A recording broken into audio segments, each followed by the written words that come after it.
Hello everyone, welcome to another stream.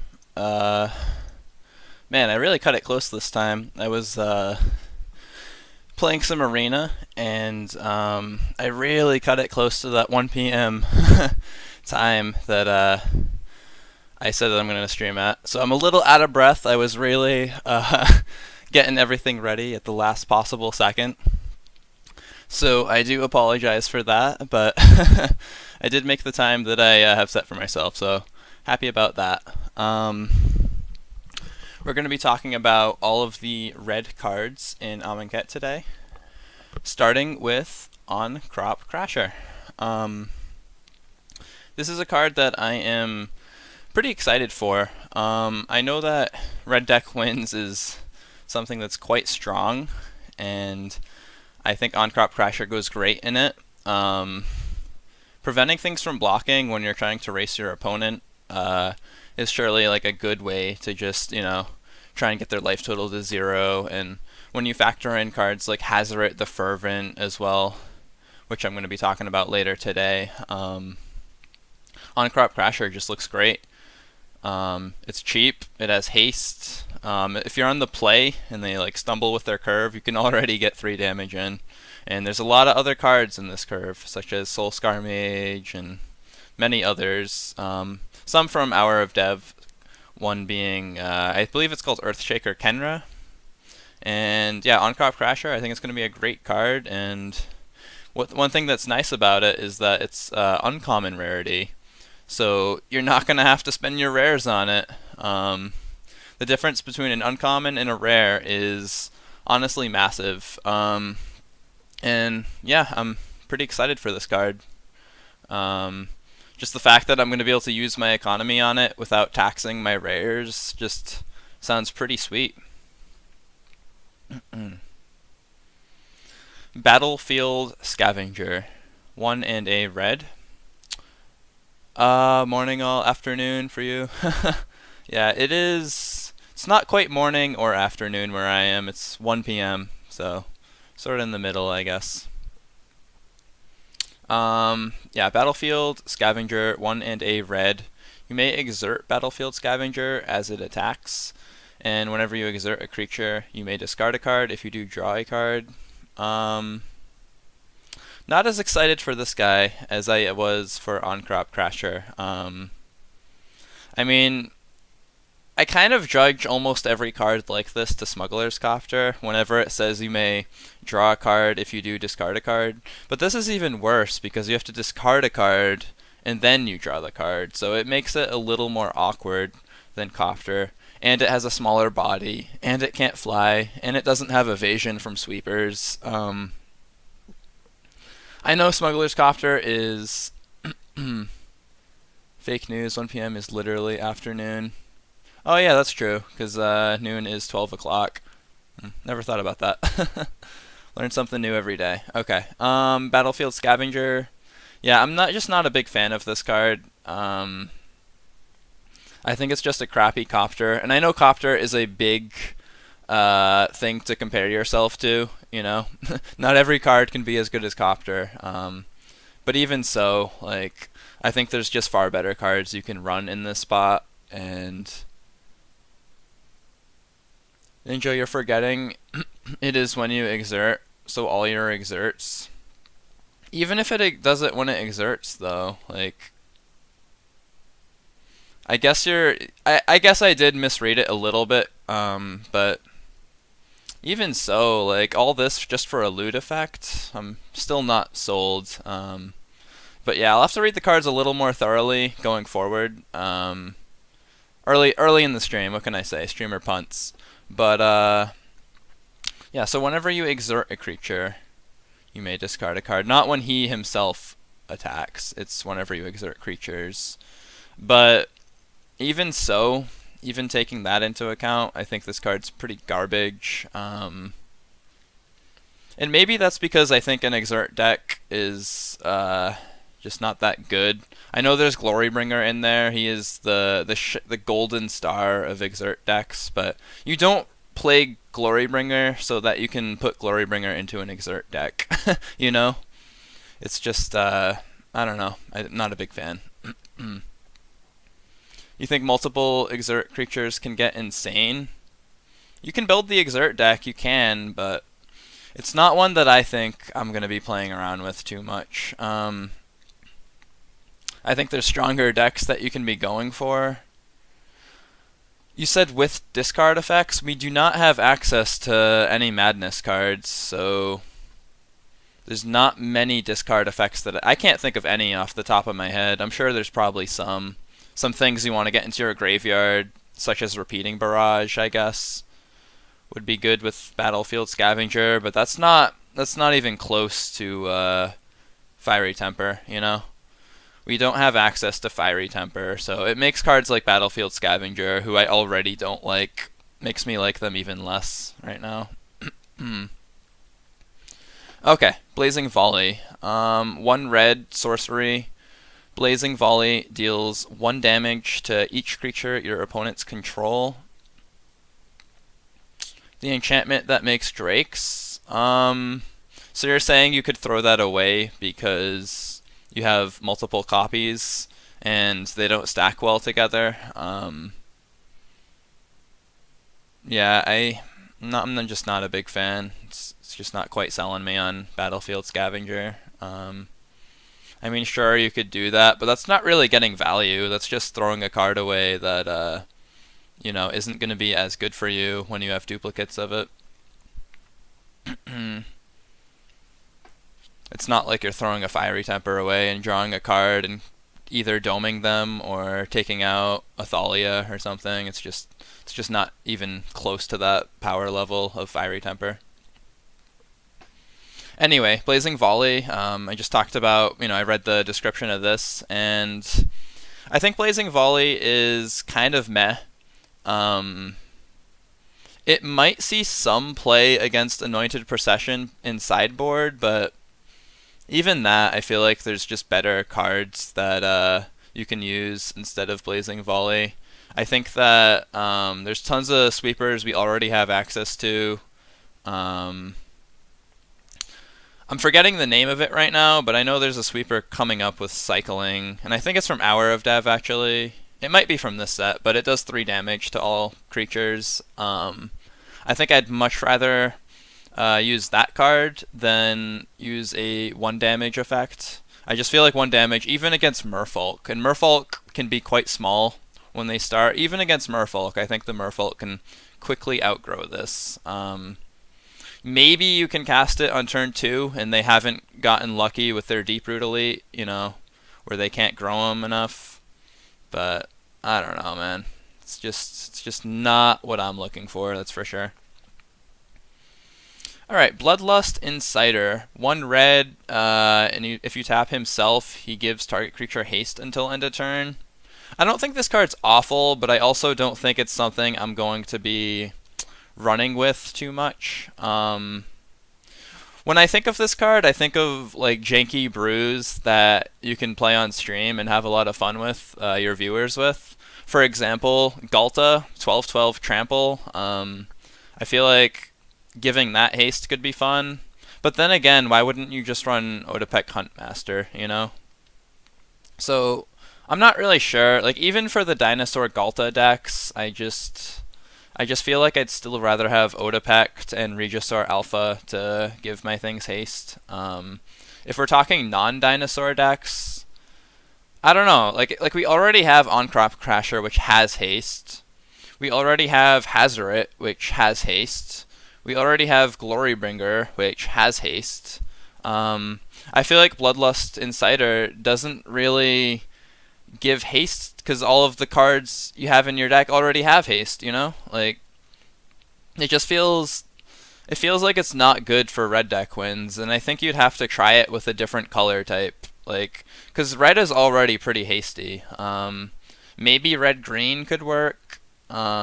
Just red in some other color, I don't know. But I'm just not quite seeing it for this guy. And he could just be a bad card. That could be why I'm not seeing it. It's just because he's not going to work out too well. Yeah, not really excited for him. Alright, Blood Rage Brawler. 1 and a red, 4/3. When an ETBs discard a card, One cool thing about Blood Rage Brawler is that if you are empty-handed, you won't actually have to discard a card. That being said, I was kind of excited for him going into Amonkhet for duels, but I feel like he just didn't quite do it. Um, he has a great sized body for 2 mana, but unless you're living the dream with Fiery Temper in him, then it just doesn't seem like it's going to work out too well. You have to discard a card, which could be bad. Just because you want to get your Hazard out ahead of schedule doesn't mean discarding a card is always a good thing, because that's value that you're losing from your hand. And I feel like 4/3s, they look good on the surface when they're undercosted, but they're actually easier to deal with when you think. Like, you factor in cards such as Lightning Strike, if you factor in cards such as Direfleet Poisoner, if you factor in cards like Chupacabra, like, there's a lot of easy ways to just deal with a 4/3. And even though he looks good on the surface, I don't know if he's going to be that great. We do not have access to all the cards in Kaladesh, so there is a chance that he might still make these Hazoret decks because, you know, we don't have all the cards, and there's going to be random guys that just get into the curve that wouldn't normally if we had Kaladesh and Aether Revolt. So I'm not going to totally dismiss him, because I still think that if you have Blood Rage Brawler and you're going for Hazoret, you can probably beat someone up pretty quick, assuming you hit that like dream curve. I feel like Blood Rage Brawler can definitely go into a dream curve where just Hazoret comes out on turn 4, and Blood Rage Brawler is your 2-drop slot. It sort of makes sense to me, but at the same time, we don't have Madness, as I said earlier, and I think Blood Rage Brawler really gets hurt because we don't have Madness cards, and as much as I didn't like him in duels, I might not like him even more in Arena because of that, because we don't have those value-y Fiery Tempers that we can discard, and I think he's going to really hurt because of it. Brute Strength, 1 and a red. Target creature gets +3/+1 and gains Trample until end of turn. So we have a lot of cards like these every set where they're like 2 mana pump spells that really try to race your opponent. Is this a good one? I don't know. It's 2 mana, which is a commitment for a cheap red deck. Like, you might have to take an entire turn off just to use this, or, you know, half your turn just tapping 2 mana. And it only gains +1 toughness, so there's a good chance it might still just trade, and you'll get a couple of trample points of damage in, but yeah, I don't know if I'm a fan. I might even like Sure Strike more, and other cards that that pump creatures. I don't think I'm gonna be too impressed by this. Wouldn't be surprised if people started running it. It plays well with Buccaneer's Bravado. You say that, Cardboard, and you're right that it synergizes well if you cast both of Buccaneer's Bravado and Brute Strength on something. But the fact is, those are all slots that you want to give to creatures. And as soon as you go up against the control deck and you're trying to use Brute Strength and Buccaneer's Bravado, then you're going to lose because you're just dedicating way too many card slots to pump spells, and it's just not going to work out well for you. I don't think you can just run both. I think you got to pick and choose which ones you need. And generally, these pump spells, I only run maybe 1 to 3 copies of a pump spell for an aggro deck, simply because when you get into that control match, it can really punish you if you have a handful of pump spells and no creatures out after they've wiped your board. And yeah, I think Brute Strength is okay as maybe like a 1 or 2 of. The question is, how well does it compete with the other pump spells, such as Buccaneer's Bravado, such as Sure Strike, as I pointed out. I don't know. That's something that we're going to have to find out, right? As the aggro decks start getting played, we'll test out these cards and we'll see which ones we like most. My Wild Growth Walker is using Ryle because I hate my 9/11 getting chumped. Does Ryle mean it can't get blocked this turn? Ryle, Magic the Gathering.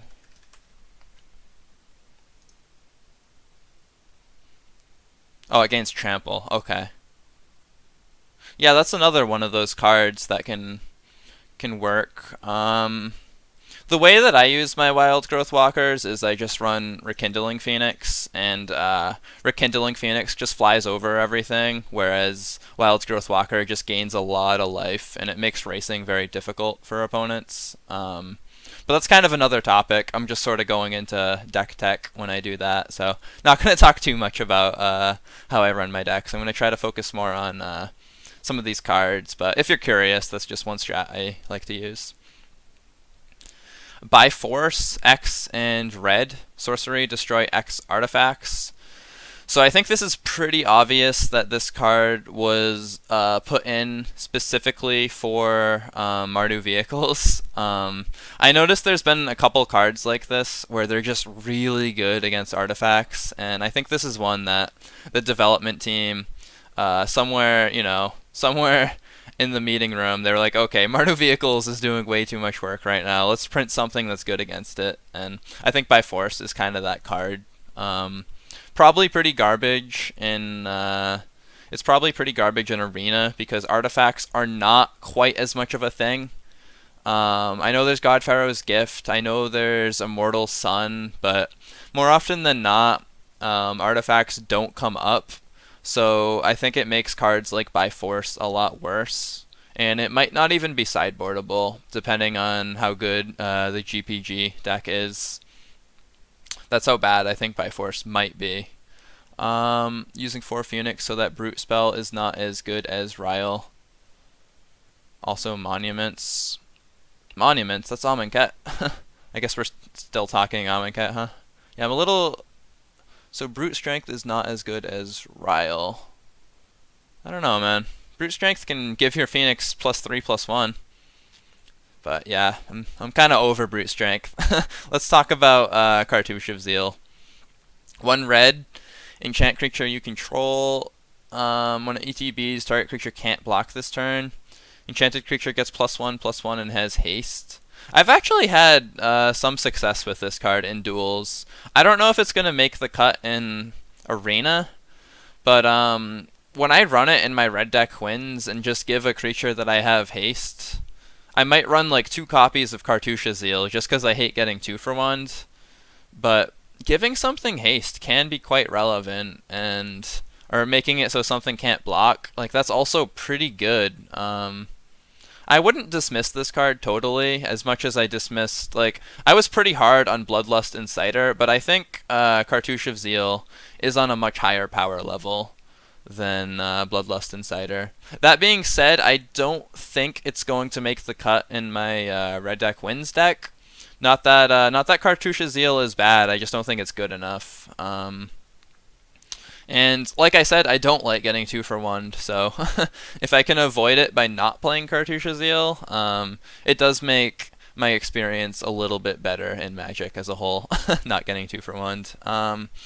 Still though, I really would not say this card is bad, because I think making it so something can't block and just getting in points of damage, and you're playing your deserts that deal 1 damage, and you start pointing your lightning strikes at their face, like I can easily see how this card could run someone over. It also synergizes kind of well with On-Crop Crasher. Like you might not need to exert On-Crop Crasher, and then you can exert it on a future turn, and that gives you 2 instances of a creature not being able to block this turn. So some synergy there for sure. Alright. This is a card that I remember I wanted in duels, but did not get added. Combat Celebrant, 2 and a red.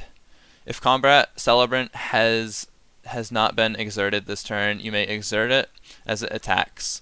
When you do, untap all other creatures you control, and after this phase, there is an additional combat phase. This card looks great on the surface, but I'm kind of coming to this realization that cards that rely on board states might not be as good as you think. And I had this argument, and I'm gonna go back to Combat Celebrant later. I had this argument a long time ago about what's better, Sanctum Seeker or Twilight Prophet, and I said that Sanctum Seeker was better, but the thing with both of those cards is that you need a sort of a board state for them to thrive. And Combat Celebrant is no different. You need to have a lot of creatures. You need to have condition X to be met before those cards really shine. And I think one realization I may have come to, and I'm not going to say it for sure, but why not? Why not instead of choosing Twilight Prophet or Sanctum Seeker? Why not just run neither? Because both of them rely on you having condition X to be met before they're good. Why not just create condition X and not worry about having a card Y that only works if you've fulfilled condition X? And I think Combat Celebrant sort of falls into that category where you need to have a board state that's good for it to work. You need to have a lot of creatures. It reminds me similar to Sanctum Seeker in that way. And I still think Sanctum Seeker is good. Don't say that I'm not going to say I think Sanctum Seeker is bad, but something that I've been realizing is that maybe I just don't need to run it. Maybe I can just run Call to the Feast and just make sure that I have the board state and not have to worry about draining them. Just create the board state and get the board state going, you know? Combat Celebrant, like, you need to have the board state going for it to work. I'd rather just have the board state and fill in other cards that help the board state rather than Combat Celebrant where you just have to have that board state. And I feel like it's kind of small. It's just a 4/1. Like, diving more specifically into Combat Celebrant, it's a 4/1. It dies pretty easily to any removal spells. It's not like it has haste, so you have to wait an entire turn cycle before you're able to even utilize the effect. It seems pretty bad to me, and I don't think I'm going to be playing around with it much. Consuming Fervor. 1 red, enchantment aura. Enchanted creature gets +3/+3 and has, at the beginning of your upkeep, put a -1/-1 counter on this creature. Interesting. It's kind of a hard card to evaluate, huh? Because it's excellent on the turn you play it, right? +3/+3. Oh, it doesn't even get trample though. That makes it a lot worse. For some reason I thought it would just get trample, but no, it doesn't even say that. So okay, I kind of don't like Consuming Fervor anymore. With trample it would be great, but man, I feel like it's just bad now. Celebrant with the White Trial is scary. Assuming you can get into that board state, Cardboard Nomad. Same thing with Sanctum Seeker. If you can get into that board state, it's great. But you got to get into the board state, and your opponent is not going to want to let you do that. So, and I think he's a lot worse than Sanctum Seeker, because Sanctum Seeker you at least have 4 toughness to work with. Combat Celebrant has 1 toughness to work with. I just think that he's not that good. Yeah, and it's going to be hard to change my opinion on that one. But Consuming Fervor, going back to that, yeah, it just seems kind of garbage. Like, the first turn, they're going to have a pretty decent attack, and you might need to chump. But eventually, the card's just going to get so small that they don't care about it. So the first turn they attack, it's +3/+3 to whatever it is. The second turn, it's +2/+2. The next turn, it's +1/+1. So you get, how many turn cycles does this have value? 1, 2, it has, this card is good for 3 turn cycles. And then it just starts to get okay, and then it nerfs your creature each turn. If you're racing, it could be good, but what if they just 2-for-1 you, you know? That's the whole thing with enchantment auras, is that they do make you viable to get 2-for-1'd. And normally the one who's 2-for-1ing you is going to win, because they have card advantage at that point, and that just puts them as a favorite.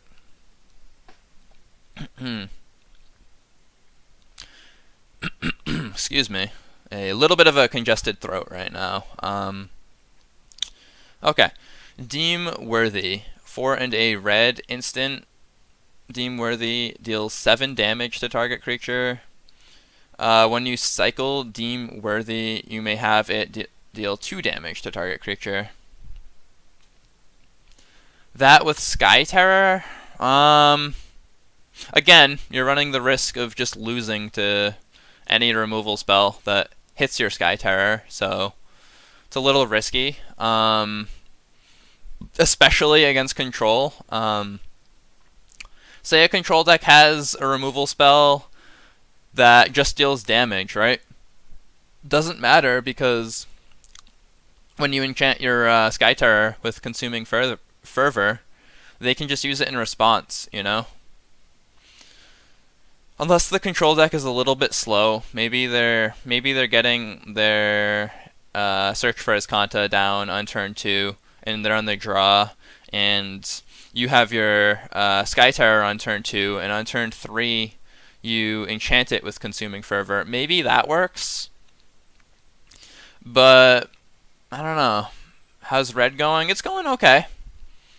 I was pretty dismissive of Combat Celebrant, so I'm sorry if that's a card that you're a big fan of. But yeah, going back to Consuming Fervor, you could go for that Cardboard Nomad, but you do run the risk that any Aura deck runs, is that once your creature gets killed, you're probably going to lose. Yeah, obviously never play Auras into clear removal. Maybe as a 2-of, maybe you can run this. There's a lot of Auras that we have to choose from. Like, we have Cartouche of Zeal as well. Consuming Fervor. We have a card called Sea Red that you can also use. And if you had to ask me, like, which one was best, let me just pull Sea Red up real quick so that I can remember exactly what it does before I give my opinion. There it is. So Sea Red is 1 in a red. Enchant creature gets +2/+1 and has first strike. And if you didn't attack, you have to sacrifice Sea Red. Consuming Fervor is 1 red. And Cartouche of Zeal is 1 red. This one at least is a little commitment and adds a lot of damage right away. That does make it a little bit more high caliber than Cartouche of Zeal as far as that is concerned. Did we get this card in duels? I really can't remember. I feel like I've never been beaten by this card, so it probably is not in duels because of that. Otherwise, like, someone probably would have beaten me with it by now. But yeah, you're right. It can enchant something and just do some work for a little bit. You cannot run it with Soulscar Mage though, because Soulscar Mage would put 2 -1 counters, right? Let me just look at Soulscar Mage real quick. I know we're going to be talking about it later, but I need to see it in front of me. If a source you control would deal non-combat... Okay, so it's in a creature an opponent controls. Never mind. I thought it might, like, amplify the -1 counters you get. So it would actually work quite well with Soulscar Mage. You wouldn't have to worry about it as much as I thought you would. Maybe. It's not awful, but at the same time, like, depending on the matchup, you can get wrecked, but... They need to have a good removal spell. Like, you need to curve out in a way where you cast Consuming Fervor in the first couple turns, and they don't have time to use their Chupacabra or their Vraska's Contempt. Because turn 4, I feel like, is where control decks really start to give the beating, so to speak. And if you're on the play and you get this out, and say you play... What was the card I just had? Soulscar Mage. Say you enchant Soulscar Mage with this on turn 2. Then you're getting in... What? He's a 1/2. He would turn into a 5-powered creature, 5 damage on turn 2, and then you'd play another Soulscar Mage, hopefully. That's the ideal curve. Um, I could see how you could pressure them quite a bit. At the same time, though, he's going to get a little smaller. That early pressure is great, but every single turn that goes by, the pressure starts to diminish, and that's not good. You might be able to use this. I'm not going to say it's bad. I can see how this card would work well with Lightning Strike, where you just get their life total close enough to dead, and then you just play either a Glorybringer or a Lightning Strike, and just try to deal the rest through either haste or through burn spells. Maybe that deck's viable. I don't think I'm going to run this in my red deck wins build, but yeah, I don't think it's bad. I might use it. If I get a copy, maybe. But I'm still a little skeptical because, as I said earlier, enchantment auras, they do get 2 for 1 a lot, and if they can just have that answer, man, you're going to be feeling bad about yourself. It'd probably be a 2 of, because if you're running 4 of these, you really run the risk of feeling bad. At least as a 2 of, it wouldn't be too taxing, you know. Deem worthy, 4 and a red, 7 damage to target creature, instant, cycling 4. Whenever you cycle, when you cycle Deem worthy, you may have it deal 2 damage to target creature. I think this card's pretty bad. I'd much rather be casting Glorybringer with my 5 mana, and cycling 4 to deal 2 damage is kind of clunky. I know you get to draw a card still, but it seems pretty meh to me. I think there's just better cards, even in Ixalan, that we have access to. Like, why not just run Lightning Strike? I know Lightning Strike doesn't have Cycle, but I can't see this card being amazing.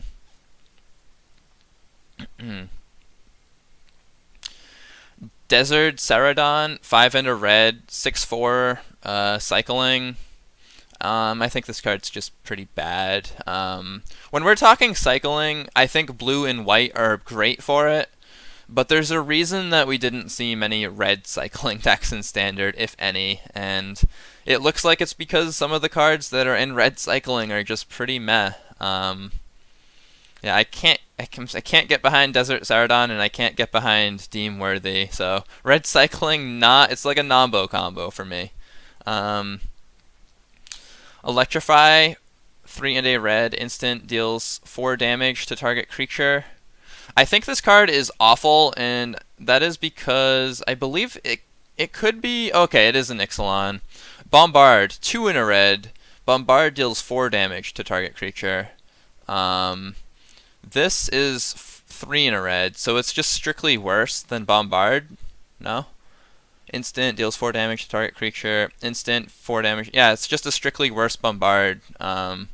So this is just bad. You're not gonna run this card. You're gonna run Bombard first, and instead of Bombard, you're probably gonna try to run Lightning Strike. So yeah, not gonna get behind Electrify. The card art's pretty cool though. We'll say that much. Some hid from the storm. I embraced it and learned its name. I really like the flavor on this card, but speaking of it in like a competitive deck, no. Emberhorn Minotaur, 3 and a red. You may exert Emberhorn Minotaur as it attacks. When you do, it gets +1/+1 and gains Menace until end of turn. Problem is it's 4 mana. If this was a 3 mana card, I think it would be great. But there's just like, why wouldn't you want to use Rekindling Phoenix instead of this? Why wouldn't you want to use Hazoret instead of this? You just wouldn't, you know? So, Emberhorn Minotaur, it's probably decent in like a draft format. I could definitely see myself building around this card. Like a 4/3 for 4 that can get Menace and +1/+1. I'm not going to scoff at that. And I think for a common, this card is like really good as far as commons are concerned.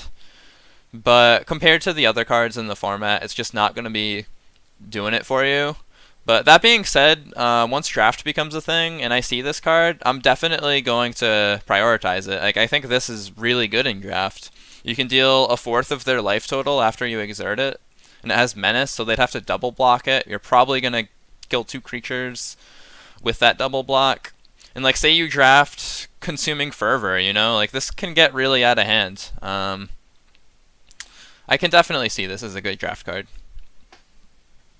Flameblade Adept, 1 red Jackal Warrior, Menace. Whenever you cycle or discard a card, Flameblade Adept gets +1/+0 until end of turn, and it is a 1/2.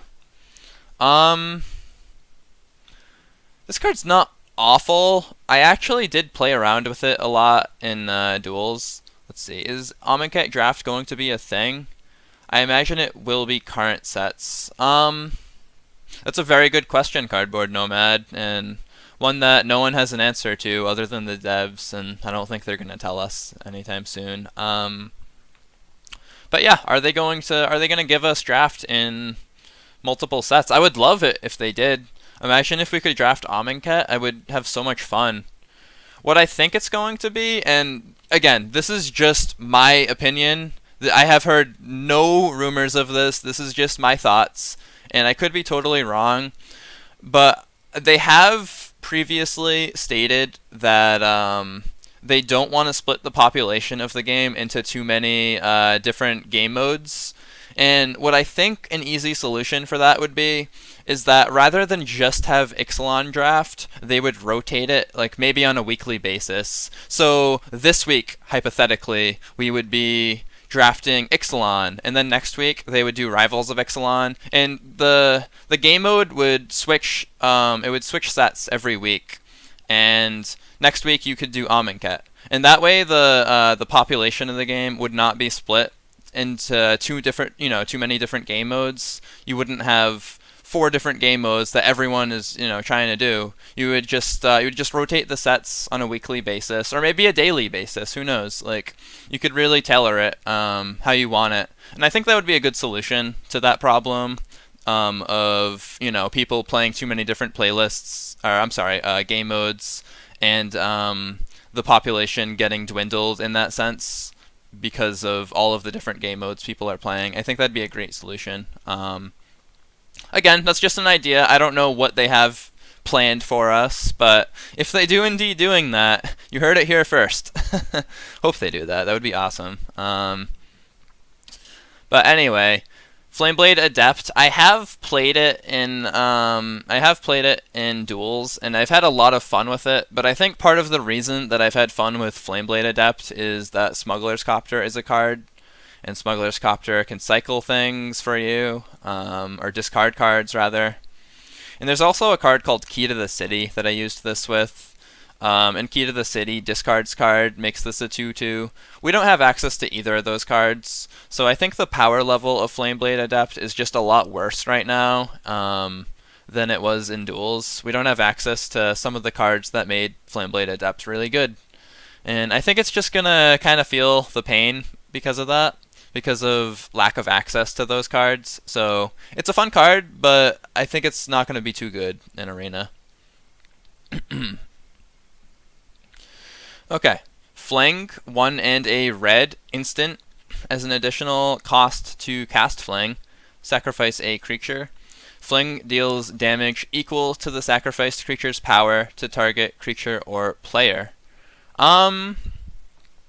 This is one of those cards that you build a Drake deck around. It's not something that I would run in any other deck other than a deck that's built for Fling, So if you just throw this in a random deck, I don't think it's going to be that good for you. But if you make it in a Drake deck, on the other hand, maybe you can do something with that. But yeah, it has limited use. Other than Drakes, I can't think of too many cards. I think there is one card actually from Rivals of Ixalan, and I'll go to it real quick so that I can show you guys. Awakened Amalgam, 4 mana. Awakened Amalgam's power and toughness are equal to the number of differently named lands you control. So this deck would be really weird because you would have to run Arch of Araska, Forsaken Sanctuary, Foul Orchard, Highland Lake, Stone Quarry, Woodland Stream, Plains, Island, Swamp, Mountain, Forest, and all the other lands in the world. And then you would make Awakened Amalgam as big as humanly possible and cast Fling on it. Not saying this deck is good. It's just a janky idea. Maybe someone will build that. I don't know if it'll be me. I don't think I'm willing to spend 4 wilds cards to get 4 amalgams and make that deck. But that's what Fling is kind of meant for, though. Fling is meant for cards like those, cards like Enigma Drake. And it's not really meant for your standard deck, you know? Like, it's one of those cards that you have to already have jank in mind before playing around with it. And yeah, it's interesting. It's probably bad in most decks, but it's definitely fun to work with. Oh man, this card's gonna take a while to read. Okay, 2 and a red. Glorious End. Instant. End the turn. Exile all spells and abilities on the stack, including this card. The player whose turn it is discards down to his or her maximum hand size. Damage wears off, and this turn. Damage wears off, and this turn, and until end of turn effects end. At the beginning of your next end step, you lose the game. Wow. I have not seen this card get played in Standard, and I do not follow Modern. I kind of feel like Modern can take advantage of this. Can Standard take advantage of this? Probably not. I don't think this card is very good in Arena. You can cast it on your opponent's upkeep, though. So their upkeep comes around, you cast this card, their turn ends, and they discard their hand, and then you have 1 turn to beat them. That's kind of scary. You need to have a really good board state for that to happen. One problem with this card is you need to assume that you have a good board state for this to happen, because if you don't have a good board state where you can win the very turn you cast this card, then you lose. You literally lose the game, which turns this into a dead card and a much lose more card. So it probably has some things in Modern. I'm actually curious, like, how much does this card cost? Is it something that people in Modern like to play with? Let's see. Let's see if it has a high price. 65 cents. Okay. Not many people are impressed. Okay. I kind of feel the same way. I think that you need to have a winning board state for it to work. And 3 CMC is a lot to cast for it. And it's a very much lose more card. I wish it was like, instead of lose the game, your opponent draws like 7 cards or something, you know? Because then at least you wouldn't lose on the spot, although you'd probably still be losing. Although you could mill your opponent with that effect. Say they didn't have, you know, you could mill them, cast a bunch of Glorious Ends. I'm talking very janky and hypothetical, but more New Perspectives stuff, yeah. New Perspectives, just to remember if it's the card I'm thinking of. Oh god, I don't want to look at Panic at the Disco. This is the blue enchantment? Yeah, okay. Just making sure. I'm very forgetful with card names. If you've seen me stream for any length of time, you should know this by now. Alright, Glorybringer. Here's a fun one. Panic at the Disco exposed. Yeah, I'm sorry, Panic. Alright, Glorybringer. 3 and 2 red. Dragon. Flying haste. You may exert Glorybringer as it attacks. You came in at the right time, Shaolin. You came in to hear me talk about Glorybringer. You may exert it as it attacks. When you do, it deals 4 damage to target non-dragon creature an opponent controls. So, I don't know about you guys, but I don't see too many dragons roaming around in Ixalan. I think the only dragon is Glorybringer. So you can't deal 4 damage to an enemy Glorybringer. But no, in all seriousness, like, this card is just amazing. I am going to replace all of my Charging Monstrosaurs with Glorybringer with decks that run Charging Monstrosaur. Like, you just want to have 4 damage, you know, and 4/4 flying haste in the air. It's just so good. I have been continuously happy about this card in duels, and also sad when people use it against me. It's either a feel great card or a feels bad card, depending on what side of the board you're on. And yeah, I'm gonna keep using this card. Cruel Monsters, there's a reason they run 4 Glorybringers and 4 Rekindling Phoenixes. Just having all of that in the air for your opponent to have to deal with sounds very, very fun. And I may even spend 4 wildcards, 4 rare wildcards to get 4 Glorybringers. That's how high I value it. I'm not saying I will, but it's definitely a card that goes into consideration when using Glorybringer, or when using your wildcards, rather. Okay. I don't think there's too much more to say. I think we all know Glorybringer is a fun and great card. Yeah, that's pretty much all I have to say about Glorybringer. Harsh Mentor, 1 and a red. Human Cleric. Whenever an opponent activates an ability of an artifact, creature, or land on the battlefield, if it isn't a mana ability, Harsh Mentor deals 2 damage to that player. This card might actually be pretty good in the arena format. There's a lot of flipped lands that people like to activate right now, and I think at the very least, at a bare minimum, Harsh Mentor can be a great sideboard card. It might be main deckable against all of these flip lands that people like to run. Like, imagine if I can just punish someone every time they use their Search for Azcanta. Sounds pretty good. I think part of the reason this card was good is that we used to face vehicle decks. Even if you're not facing vehicle decks, though, there's a lot of lands that like to use abilities right now. Artifacts that use abilities, not too many that I can think of. Oh, you know what one? Treasure Map. Treasure Map has to use an ability. Sacrifice a treasure, lose 2 life, yes. Mostly Entropy, we have been on the same wavelength for a while. Was it you yesterday that we had the same idea, or was it Cardboard Nomad? I can't remember. It was one of you guys. We had the same idea with 2 Chupacabras, and maybe I'm mixing you guys up, but yeah, I do agree that sacking treasures, Harsh Mentor is going to be very harsh about that. Most of the decks will have Moment and Baffling, and that's true. But as you told me, I once said to you that that most decks have those, and they're just gonna have to 1-for-1, you know?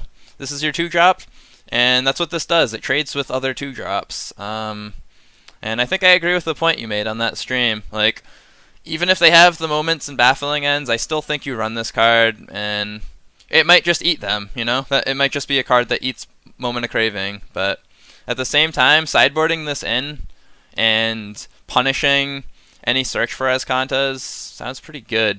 The only question I have is, instead of running Harsh Mentor, do I run Earthshaker Kenra, or do I run both? You know, there's definitely questions, but I think Harsh Mentor does a pretty good job at hosing down Search.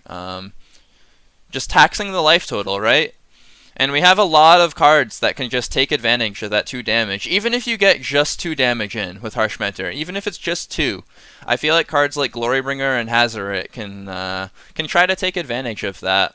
And eventually, your Lightning Strikes can just point at their face, and you can win that way. I think Harsh Mentor is going to be decent. Is he going to be meta-breaking? Probably not. Main deck Kenra, I think you're right. I think you do main deck Kenra over this card. But sideboard, I think this card could do a lot of work.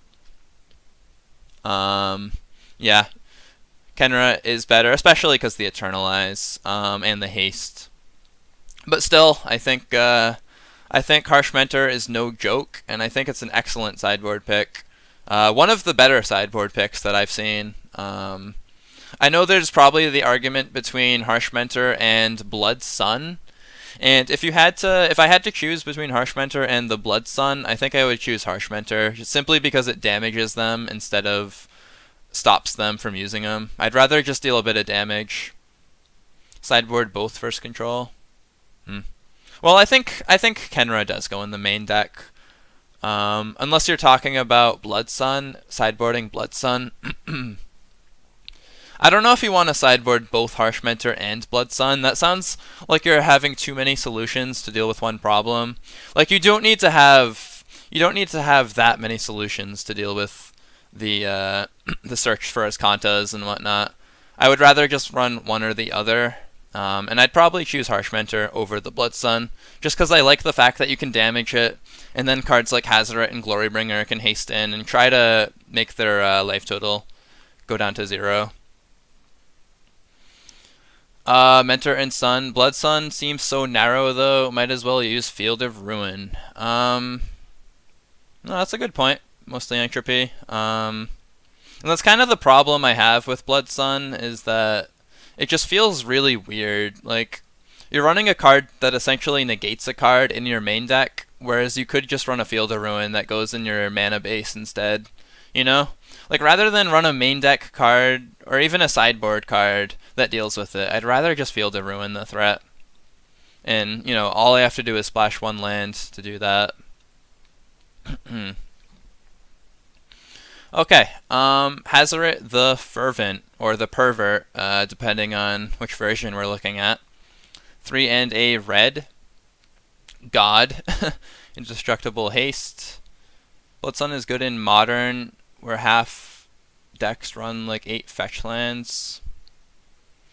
Wouldn't it just be strictly worse than, and forgive me, I am forgetting the name of the card because I just don't play Modern, but I know there's a card in Modern where all non-basic lands are mountains, and I feel like that card would just make Blood Sun look a lot worse, you know, if we're going to be talking about that. But I don't really play Modern, so I don't know the implications of that format as well as probably half you guys in chat. But yeah, so I'm not going to talk about it too much. I am going to be talking about Hazoret the Pervert, though. Indestructible Haste Hazoret. Can't attack or block unless you have 1 or fewer cards in hand. 2 and a red, discard a card. Hazoret deals 2 damage to each opponent. Hazoret's really good. The problem I have, and this isn't a bad problem to have, is that I want to run Hazoret and Glorybringer, but I don't think I can. That's not a horrible problem to have if you just want to have an amazing deck, and it just doesn't quite work. Like, Hazoret's still great, but I think you might need to curve out at 4. I think 4 is your curve topper in these Hazoret decks, and you probably run On-Crop Crasher. You probably run... There's a card we're going to be talking about later on. I forgot the name of it. Prowess. Is it even in the set? Yeah, here it is. Soulscar Mage. Okay. We're going to have Soulscar Mage in the curve. We're going to have Earthshaker Kenra in the curve. I don't think that Glorybringer fits into the curve unless you go sideboard. And there's a lot of standard decks that seem to use that approach. They use Hazoret main deck, and then if they have to, they throw in their Glorybringers. Why are we reviewing Amonkhet? That is a good question, Goblin in the Fridge. We are reviewing Amonkhet because all of the Amonkhet and Hour of Devastation cards are going to be making their way into Arena. So I am trying to get a better take on the meta and get a little bit ahead of the competition before these sets roll around, so that I have an idea of what I want to build towards. And I think it's fun. I think it's fun talking about cards, talking about sets, and it's a fun thing to stream. So that's why I am reviewing Amonkhet. But anyway, going back to Hazoret, you do want to not have too much of an expensive curve, because having 1 or fewer cards in hand is a condition that needs to be met before Hazoret can attack. One thing that I like about Hazoret the Fervent right now is that we don't have Grasp of Darkness. Grasp of Darkness is not a card that can just hose down a Hazoret instantly, which makes Hazoret even better. They need to have their Vraska's Contempts in hand. And I think this card's just going to do a lot of work. We're going to get a lot of good, a lot of good 2-drops and 3-drops and 1-drops that you can just curve out into Hazoret with. And I think it's going to punish slow players, that's for sure. Hmm. Let's see. And Kaladesh didn't make it into the game, correct? Yes. Kaladesh is not going to be in the game as far as we know. They could just tell us out of the blue, hey guys, we're adding Kaladesh, but as far as we know, nothing has been stated publicly about that. We're mostly duels folks, so we never got the full AKH or any of our. Yeah. I just want to forewarn you guys that when I review Hour of Devastation, I'm probably not going to have as sophisticated ideas as I do with Amonkhet, because at least with Amonkhet, I was able to play around with most of these cards, whereas Hour of Devastation, the only time that I have seen Hour of Devastation played has been in standard tournaments, and I'm sure that some of you guys have probably watched more standard than I have. So I'm going to do my best when it comes to Hour of Dev. This is going to be the perspective of someone who has not seen any of those cards except in standard and in other set reviews, and checking the spoilers when they first came out. So I'm gonna do my best, but I'm definitely, the quality is gonna go a little bit down, so to speak, once we start talking to Hour of Dev. And I do apologize. I haven't played with any of those cards before. I don't know how good they are necessarily, but I'm gonna do my best to digest those cards and see how much I like them. Okay. Hazoret's Favor, 2 and a red. At the beginning of combat, on your turn, you may have target creature you control get +2/+0 and gain haste until end of turn. If you do, sacrifice it at the beginning of the next end step. Okay, this is probably janky and it's probably a horrible idea, but Hazoret's Fervor plus Phoenix, you can give your Phoenix haste, and get in for 6 damage. Phoenix does not have haste the first time around. Then you sacrifice your Phoenix, and then they don't have an answer for your Phoenix, naturally, because no one has answers for O1s. And then the next time your turn comes around, you have another Phoenix. Is that too janky? It's probably too janky. But it's fun. It's fun, and I want to try it, but no, it's probably not going to work out well for me. I have to put the lid on my janky ideas and not use them. I think that's going a little bit too. It's a little too hopeful, so to speak. But yeah, I don't think Hazoret's going to be that good. I'm sorry, Hazoret. Hazoret's Favor is going to be that good. I think Hazoret's going to be great. Hazoret's Favor, though, I'm sorry, I just I just don't think it's gonna be that good. There's probably other sweet combos, and I guess it works well with Embalm. Like, you can get an Embalm creature back and then sacrifice it again. I'll find a use for it, says Goblin in the Fridge. Captivating Crew. Well, Captivating Crew would just die. He wouldn't.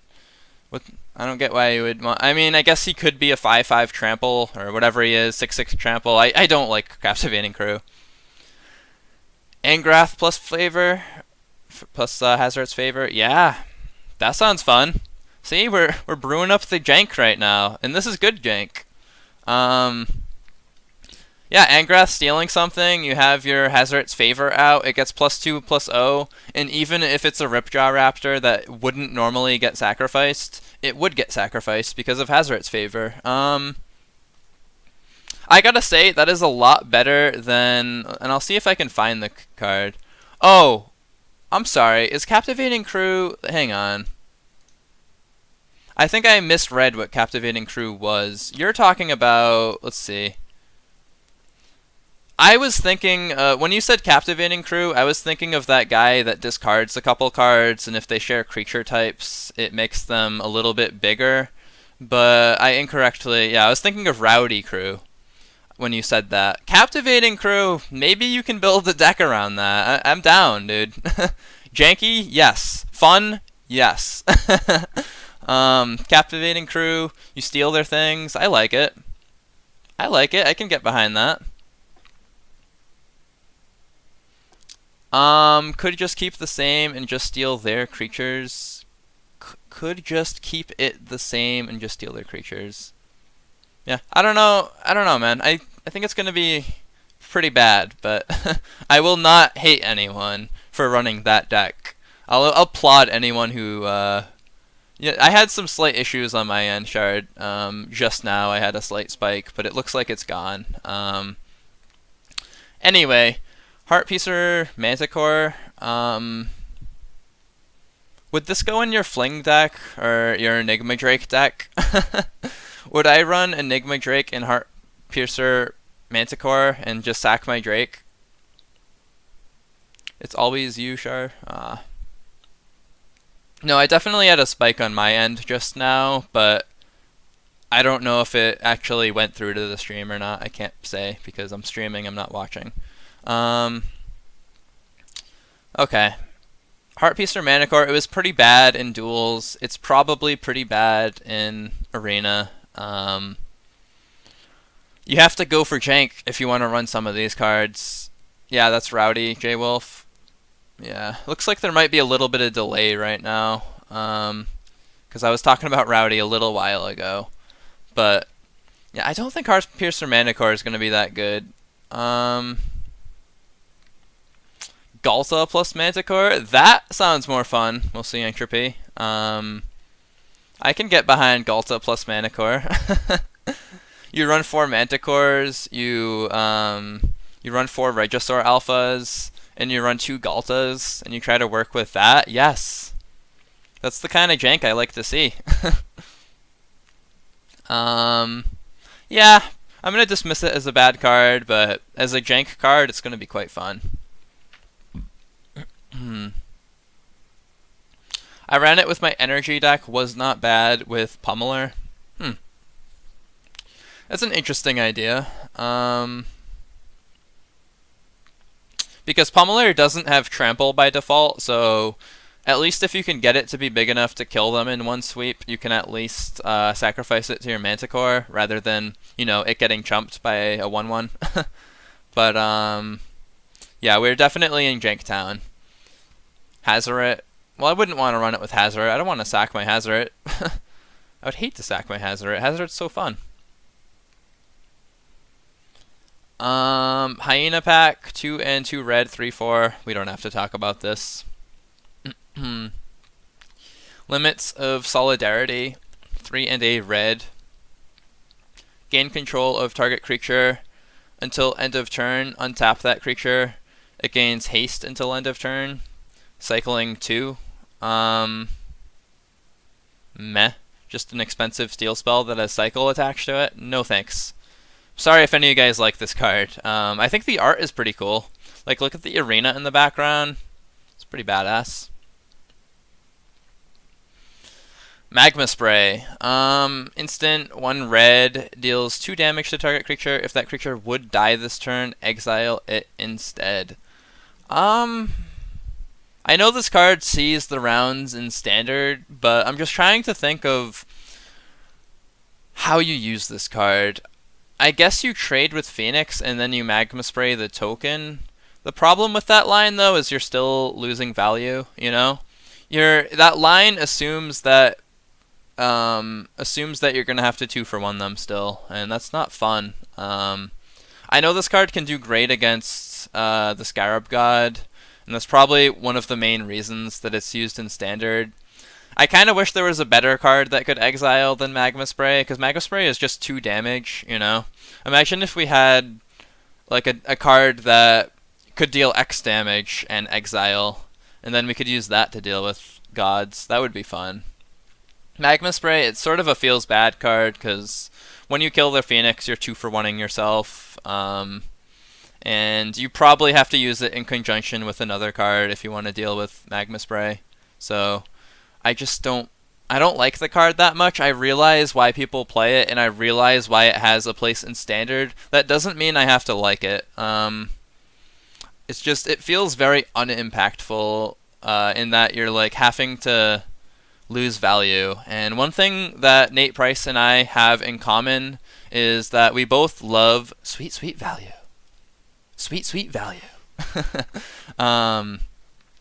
No, but really, like, I just wish that I could get more out of this card. Like, get something that does a little bit more damage that you can use X to ramp up. But it's just not something we have at the moment. It deals with embalm stuff one time. Yeah, but you still have to trade with the embalm thing and then use the magma spray. Like, the embalm creatures generally have more than 2 toughness, so you'll have to already trade with it in a way and then add 2 damage on top with magma spray. It just feels bad, man. The best target that this card has is probably what's the name of it? Scrap Heap Scrounger. That's probably the best target for a magma spray, and we don't even have to worry about Scrap Heap Scrounger. That's the best time that it ones for ones. Like, you feel amazing when it does that. The best target that this card will have in Arena will probably be Dread Wanderer.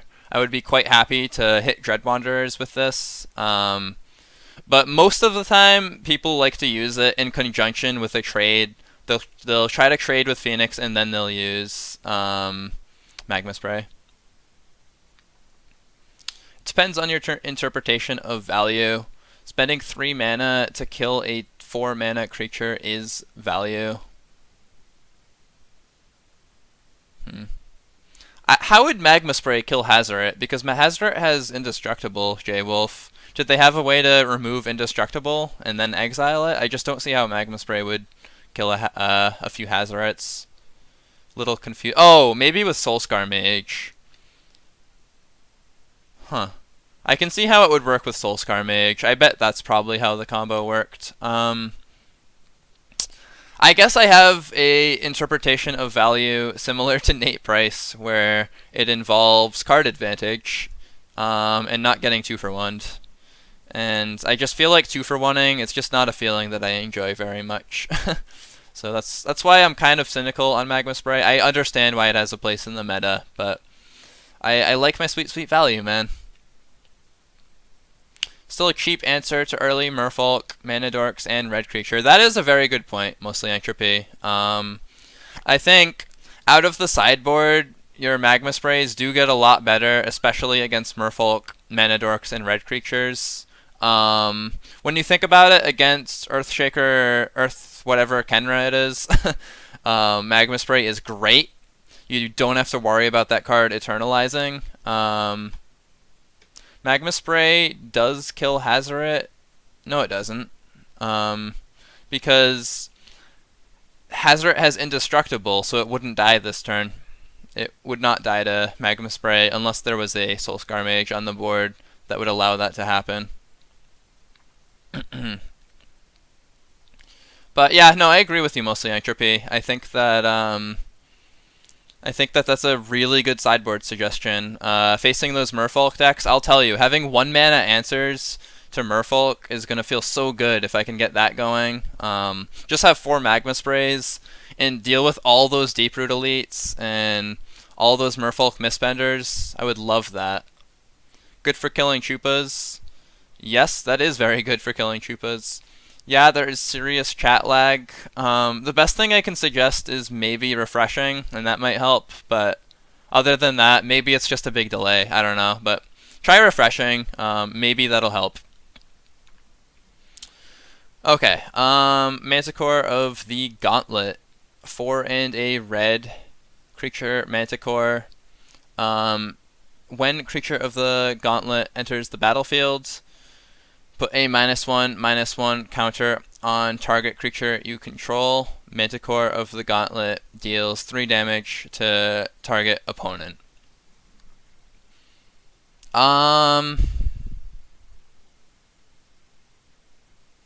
So it deals 3 damage to target opponent, and it's a 5 mana 5/4 that nerfs one of your creatures. Pretty bad. I'm not a fan of this card, other than the fact that it looks a lot like a tiger, which is pretty badass. Like, do you guys see the little stripes on it? Doesn't that remind you of a tiger a little bit? Looks pretty badass for a card. Flavor win. Or art win, rather. The flavor is just okay. The art is what really makes that card. Minotaur Sure Shot. 2 and a red. Minotaur Archer. Reach. 1 and a red. Minotaur Sure Shot gets +1/+0 until end of turn. The problem with Minotaur Sure Shot is that I feel like there's already a card, and I know it's in a different color, so you could argue that you still play Minotaur Sure Shot, but we have Atsukan Archer, which made the sideboard of a lot of Gruul monster decks. And I like that this can fight a creature. I like that it has reach as well. It's a 1/4. Both are kind of just meh. Looks like an orange lynx. Yeah, I could see that. I see what you're saying with those with those lynx ears. I see that. But yeah, I think Minotaur Sure Shot is kind of meh. It's probably draft material, and not something that I'm going to be playing with. Alright. Nefcrop Entangler. I was just thinking, maybe if I restart the stream, I might be able to reduce the delay, but I'd have to restart the stream to do that, and that's kind of a pain. You're getting lag. Wow, that's too bad, Shard. I'm sorry to hear that. I'm getting delay, but I'm not getting lag. Man, 160p though, that's awful. I'm sorry that you have to go through that. There's always the VOD though, so if you wanna watch the VOD, see Shard told you it was you. Alright, Nefcrop Entangler, 1 and a red. You may exert Nefcrop Entangler as it attacks. When you do, it gets +1/+2 until end of turn. I like that it has trample. So you can have a 3/3 trample that attacks. This card's probably decent draft. Again, probably not good. Standard. Or arena, rather. Either, honestly. It's not good in standard, and it's not good in arena. Because we're just going to have Earthshaker Kenras, and I'd rather have some Eternalize card with haste, you know. Okay, Nimble, Blade, Kenra. Man, a lot of just junk cards right now. Look at this. Manticore, Minotaur, Entangler, Kenra. It's 2 mana, and it has Prowess, and it's a 1/3. Here you go. If you want to make your Prowess deck, this is a staple, I guess. But, yeah, it's just okay. Nothing too fancy. Nothing really to say about this card. Pathmaker Initiate. Tap. Target creature with power 2 or less cannot be blocked this turn. No.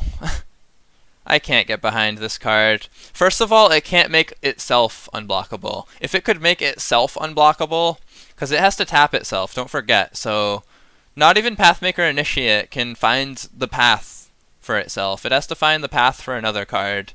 And that card has to have power 2 or less. I think this card's just bad. And I don't have much more to say about it.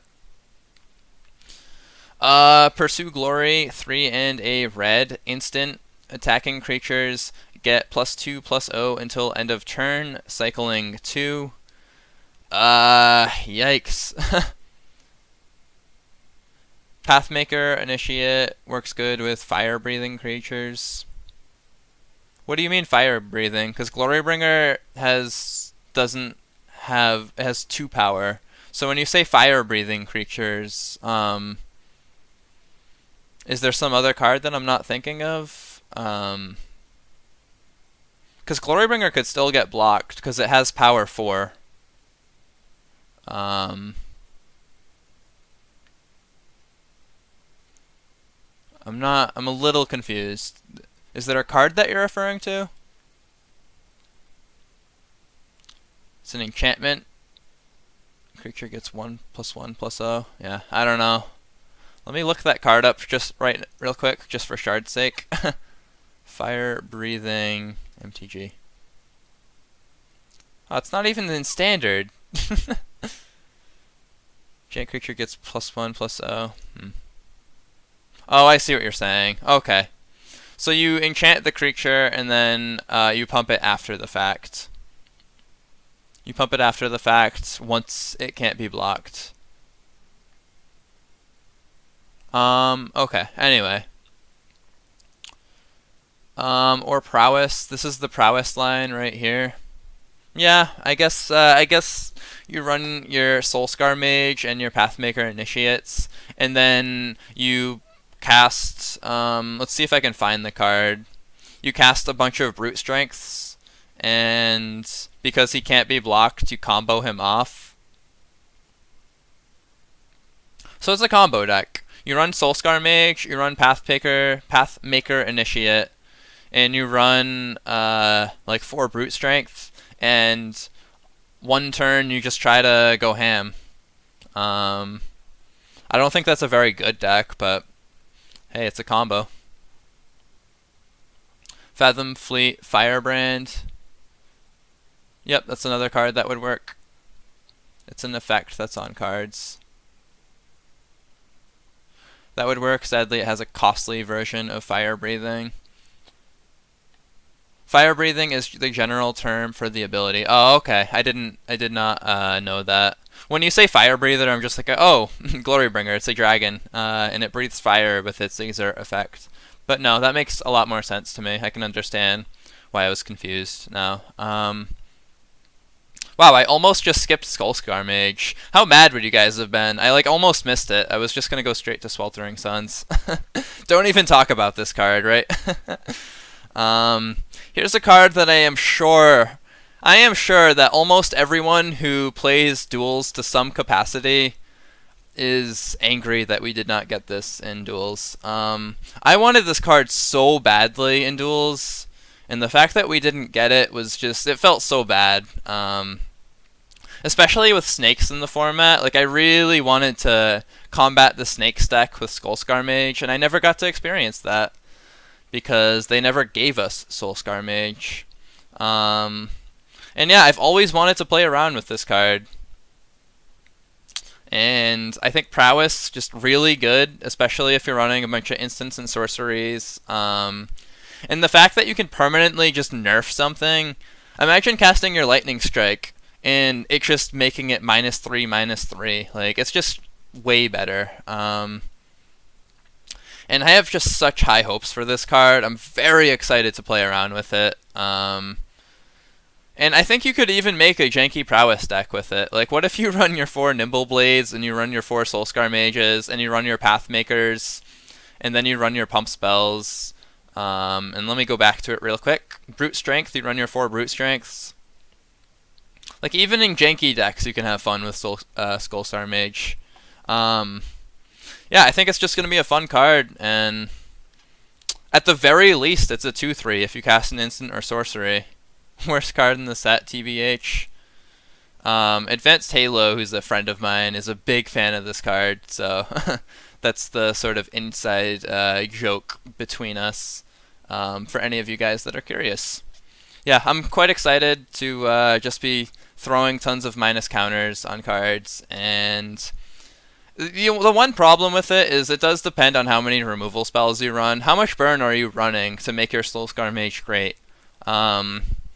I'm willing to get janky and run a lot to make Skullscar Mage just do a ton of stuff, even if it's janky. I don't care. But I know that Skullscar Mage isn't janky. I know it's a good card anyway, and it has proven it in Standard. You can... wow, that is a cool combo, Mostly Entropy. So what Mostly Entropy is talking about is Ranging Raptor, a card within Rage where when it takes damage, they search their library for a land. Rather than them searching their library for a land, you just nuke that thing with a Lightning Strike. I love it. That's a fun combo.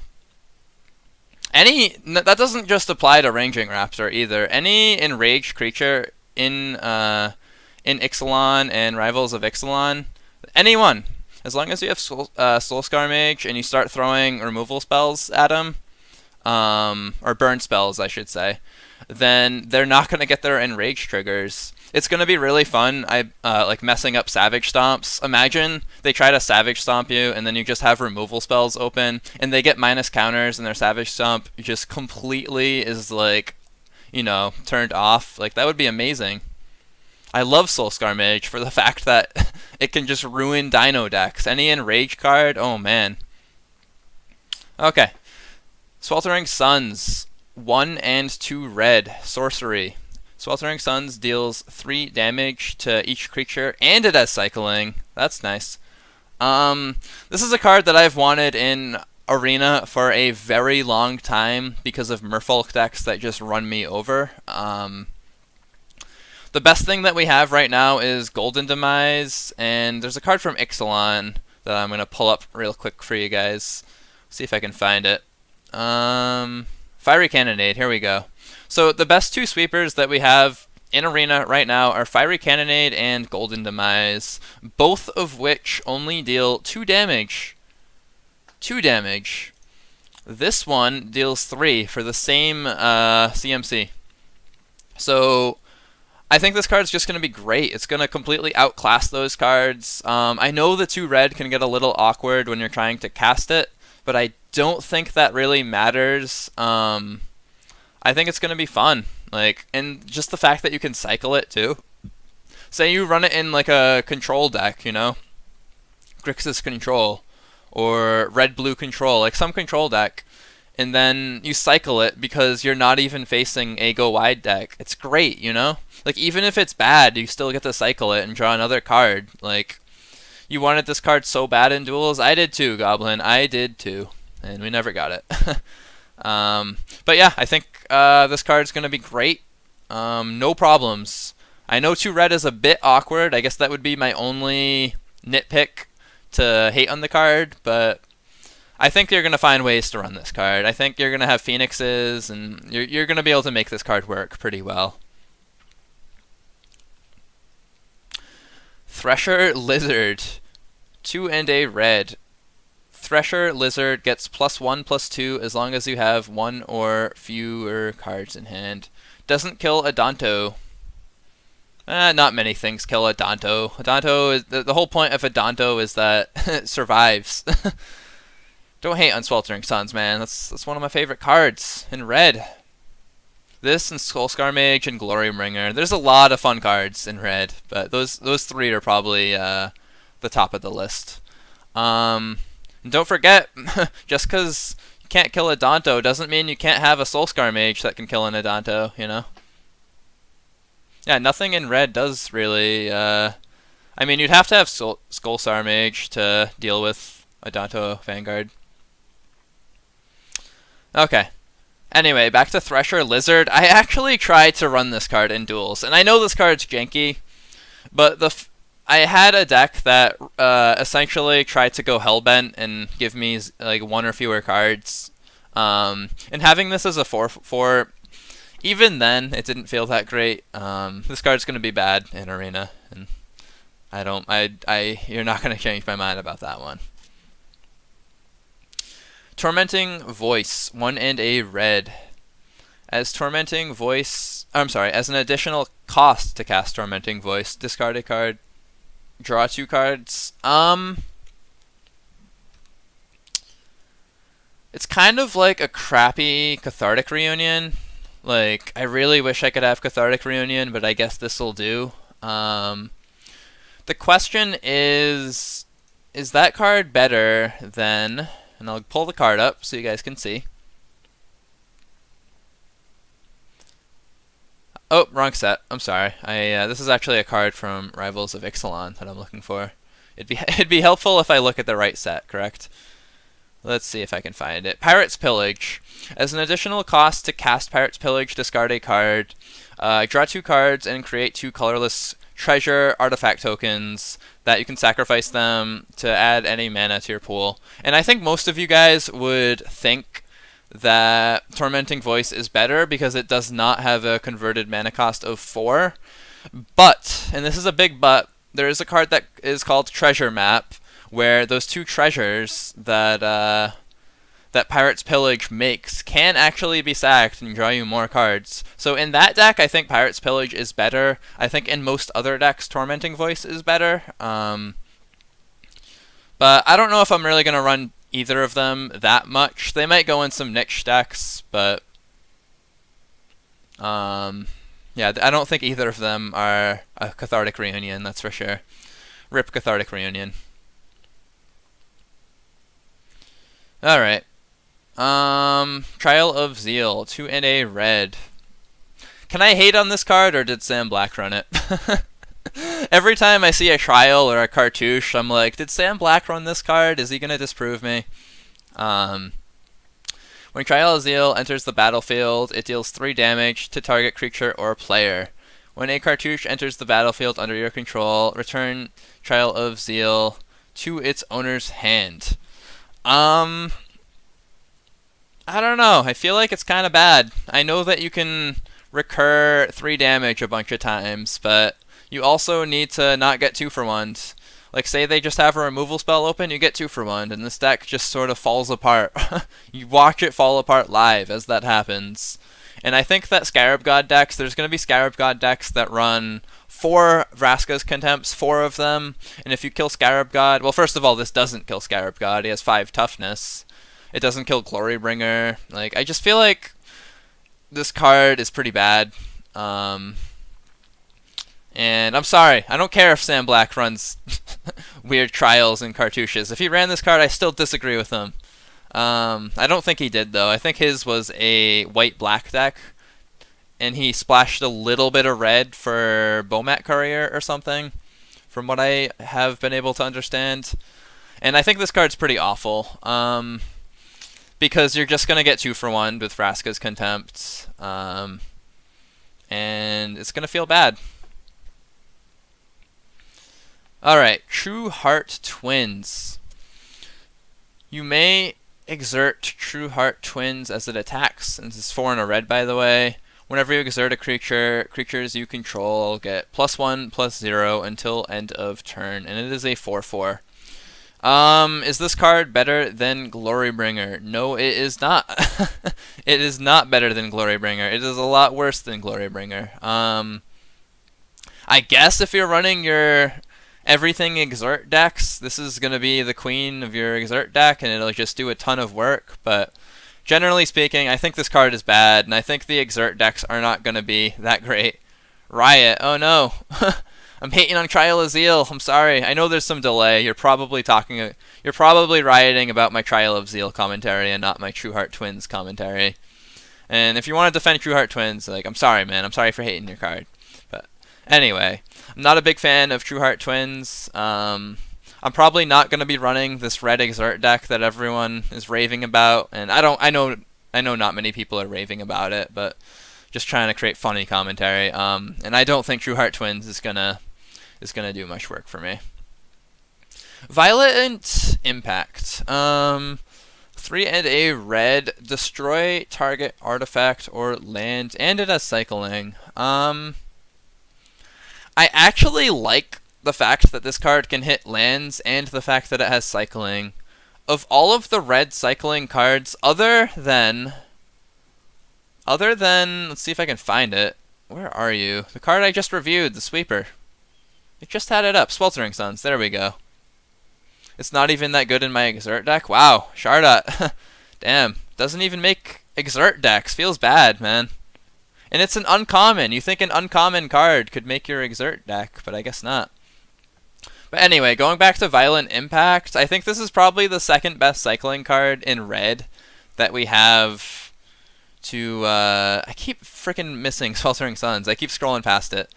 But that being said, I don't know if it's that good. It keeps increasing all the time. Whew, yeah, I hear you, man. It's tough. But anyway... Violent Impact, the reason I like it is because this is a format where lands matter, and there's a lot of flip lands that like to do things. 52-second buffer, 56-second delay to streamer, 54... How do you know all that? Just don't know, man. If land destruction is ever a thing, then it's not terrible. I agree with mostly Entropy. We could make a deck with 4 Starve Extinctions, 4 Violent Impacts. I believe there's a card in green that destroys a land, but I could not name it off the top of my head, so I do apologize for that. But I think if I'm running a jank deck one day, and I want to run this jank deck, I'm going to run a jank deck that runs 4 Violent Impacts, 4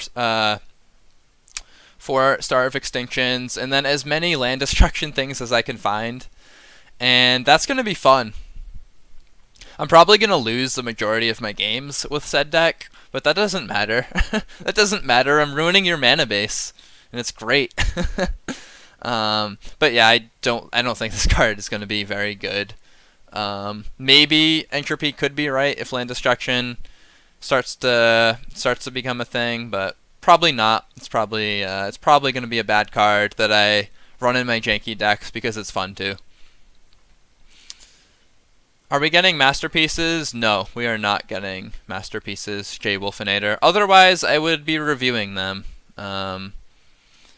Because I don't believe we're able to play masterpieces in standard, so I doubt that we would be able to play with the masterpieces when Amonkhet comes. Primal Amulet and Land Destruction. See? Now we're talking, Cardboard Nomad. They should be part of draft if they want the draft to be legit. That's true. I think it would be fun.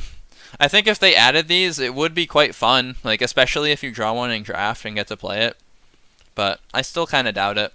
Okay. Warfire Javelineer. Javelineer. Okay. 3 in a red. When Warfire Javelineer, man, that is a weird word to pronounce. I'm sorry. I'm sorry if I'm butchering the pronunciation of that. When it enters the battlefield, it deals X damage to target creature an opponent controls, where X is the number of instant and sorcery cards in your graveyard. So I guess this card could go in your deck that runs Enigma Drake. You could run Warfire Javelineer as well. The problem with that is that it does take away 1 instant and sorcery every time you add 1 creature from your graveyard, and that makes your Enigma Drake a little bit smaller. And I don't know if you run this alongside your Enigma Drake. I don't think you do, simply because it's a creature and not an instant or sorcery.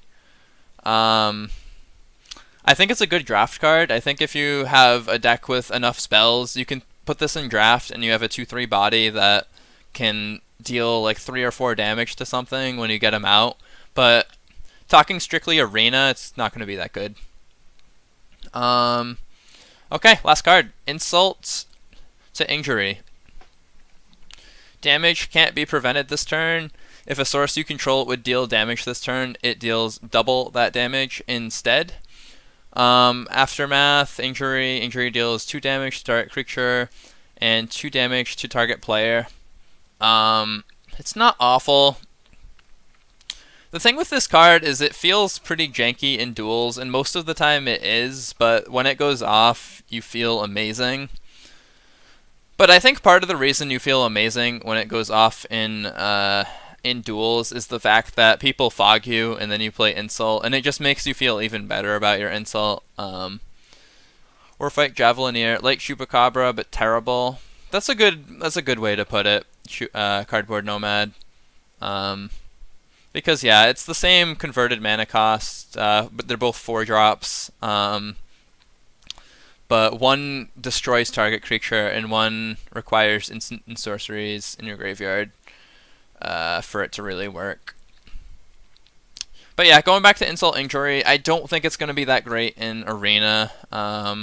It might be able to go in our combo deck, right? Our combo deck that we were discussing earlier that runs, man, I can't even remember, like Brute Strength and Consuming Fervor and like all these other cards such as Skullscar Mage. It might go in that deck, but that is a janky deck. And just because the card is good in janky decks doesn't mean it's a good card, you know? I don't think this is going to really have too much of an implication on the meta. I think that it's a fun card. I'm not going to say it's not a fun card, but we're talking Scarab Gods and we're talking Gruul Monsters, and I think Insult just doesn't quite do it. But hey, if you want to build your 19 damage card with 7 mana, like, I think that's fun. It's definitely a fun deck, Goblin in the Fridge. I will not take that away from you. And I'm going to build fun decks like that. Just because I talk that, you know, just because I say that this card isn't great doesn't mean I'm not going to play around with it. I think it's a lot of fun. And I'm definitely going to play around with it if I can get all these cards, you know. But that is going to wrap up Red. I am not going to be streaming tomorrow because tomorrow is Monday, which I'm going to be busy on Monday.